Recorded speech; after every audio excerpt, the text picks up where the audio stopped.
ಚಿಕ್ಕಮಗಳೂರಿನ ಜ್ಞಾನಜ್ಯೋತಿ ಟಿಎಂಎಸ್ ಪ್ರಥಮ ದರ್ಜೆ ಕಾಲೇಜಿನಲ್ಲಿ 2026-27ನೇ ಸಾಲಿನ ಸಹ ಪಠ್ಯೇತರ ಚಟುವಟಿಕೆಗಳ ಉದ್ಘಾಟನಾ ಸಮಾರಂಭವನ್ನು ಗಣ್ಯರು ದೀಪ ಬೆಳಗಿಸುವ ಮೂಲಕ ಉದ್ಘಾಟಿಸಿ ಚಾಲನೆ ನೀಡಿದರು.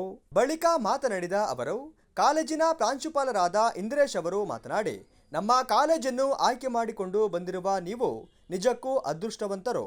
ತೊಟ್ಟಿಲನ್ನು ತೂಗುವ ಕೈ ಜಗತ್ತನ್ನೇ ತೂಗಬಲ್ಲದು ಎನ್ನುವ ನುಡಿಯಂತೆ ನಮ್ಮ ಸಂಸ್ಥೆಯ ಅಡಿಪಾಯವನ್ನ ತಾಯಂದಿರ ಸೇವಾ ಮನೋಭಾವ ನಿರ್ಮಿಸಿದೆ.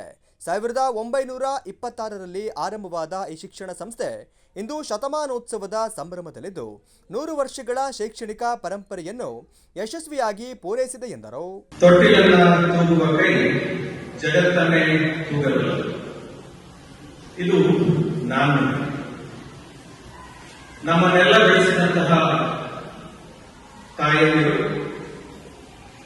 ಆ ತಾಯಂದಿರಿಂದಲೇ ಆರಂಭವಾದಂತಹ ಈ ಸಂಸ್ಥೆ ಸ್ವತಂತ್ರ ಪೂರ್ವದಲ್ಲಿ ಕ್ರಿಸ್ತಶಕ 1926ರಲ್ಲಿ ಆರಂಭವಾಗಿ ಇಲ್ಲಿಗೆ ನಾವು 100ನೇ ವರ್ಷದಲ್ಲಿ ಇದ್ದೀವಿ.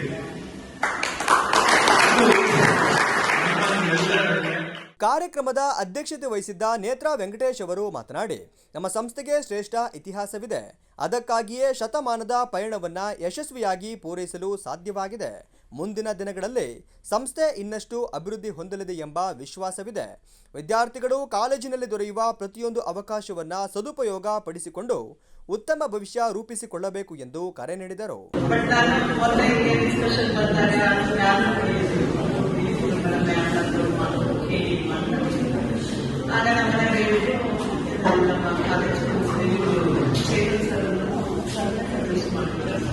ನಾನು ಫೋನ್ ಮಾಡಿದ ತಕ್ಷಣ ಅವ್ರು ಇನ್ನೊಂದು ಮಾತೇ ಹೇಳಿಲ್ಲ, ಆಯ್ತು ಮೇಡಮ್ ಖಂಡಿತ ಬರ್ತೀವಿ ಅಂತ ಹೇಳಿ. ಯಾಕಂದ್ರೆ ನಮ್ಮ ಸಂಸ್ಥೆಗೆ ಒಂದು ಒಳ್ಳೆ ಇತಿಹಾಸ ಇದೆ. 100ನೇ ವರ್ಷದಲ್ಲಿ ನಾವೆಲ್ಲ ನಮ್ಮ ಒಂದು ಸಂಸ್ಥೆಗೆ ಬರ್ತಿರೋದು, ಎಲ್ಲ ನಮ್ಮ ಸಂಸ್ಥೆ ಇನ್ನೂ ಒಂದು ಉತ್ತಮ ಮಟ್ಟಕ್ಕೆ ಹೋಗುತ್ತೆ ಅಂತ ನಾನು ಅನ್ಕೊಳ್ತೀನಿ. ಜೊತೆಗೆ ಅವರು ಈ ಸರಿ ಕ್ಯಾಂಪಸ್ ಕೂಡ ನಿಮ್ಮ ಪ್ರತಿ ವರ್ಷನೂ ಕ್ಯಾಂಪಸ್ ಕೂಡ ನಾವು ನಮ್ಮ ಒಂದು ಇದರಿಂದ ಇಲ್ಲಿ ಮಾಡ್ತೀವಿ ಅನ್ನೋ ಒಂದು ವಿಶ್ವಾಸ ನಮಗೆ ಕೊಟ್ಟಿದ್ದಾರೆ. ಮಕ್ಕಳ ಈ ಒಂದು ಎಲ್ಲರೂ ಆಪರ್ಚುನಿಟಿನ ಸದುಪಯೋಗ ಮಾಡ್ಕೊಳ್ಳಿ. ಮತ್ತೆ ವಿದ್ಯಾರ್ಥಿ ಸಂಘದಲ್ಲಿ ನೀವೆಲ್ಲ ಎಲೆಕ್ಷನ್ನಲ್ಲಿ ಯಾಕಂದ್ರೆ ಇದೇ ಸಂದರ್ಭದಲ್ಲಿ ಕಾಲೇಜು ವಿದ್ಯಾರ್ಥಿ ಸಂಘದ ನೂತನ ಅಧ್ಯಕ್ಷರಾದ ದರ್ಶನ್ ಎಂಕೆ, ಕಾರ್ಯದರ್ಶಿ ಸಿದ್ಧಾರ್ಥ ಹಾಗೂ ಉಪಾಧ್ಯಕ್ಷೆ ಅಮೂಲ್ಯ ಅವರು ಪ್ರಮಾಣ ವಚನ ಸ್ವೀಕರಿಸಿದರು. ನಂತರ ನೃತ್ಯ ಪ್ರದರ್ಶನಗಳನ್ನು ನೀಡುವ ಮೂಲಕ ಕಾರ್ಯಕ್ರಮದ ಮೆರುಗು ಹೆಚ್ಚಿಸಿದರು.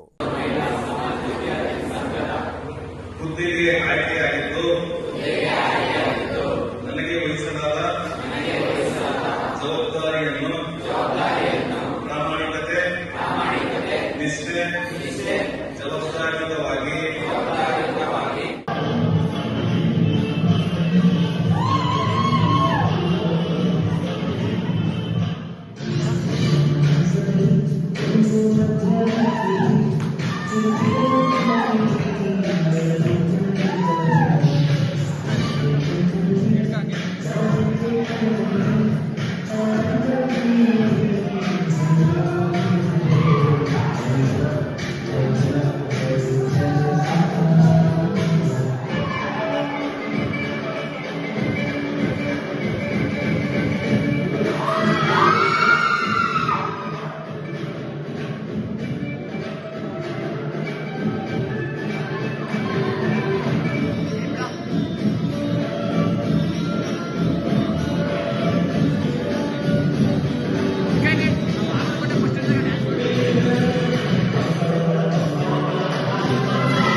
ಕಾರ್ಯಕ್ರಮದಲ್ಲಿ ಉಪನ್ಯಾಸಕರು, ಸಿಬ್ಬಂದಿ ಹಾಗೂ ವಿದ್ಯಾರ್ಥಿಗಳು ಉಪಸ್ಥಿತರಿದ್ದರು.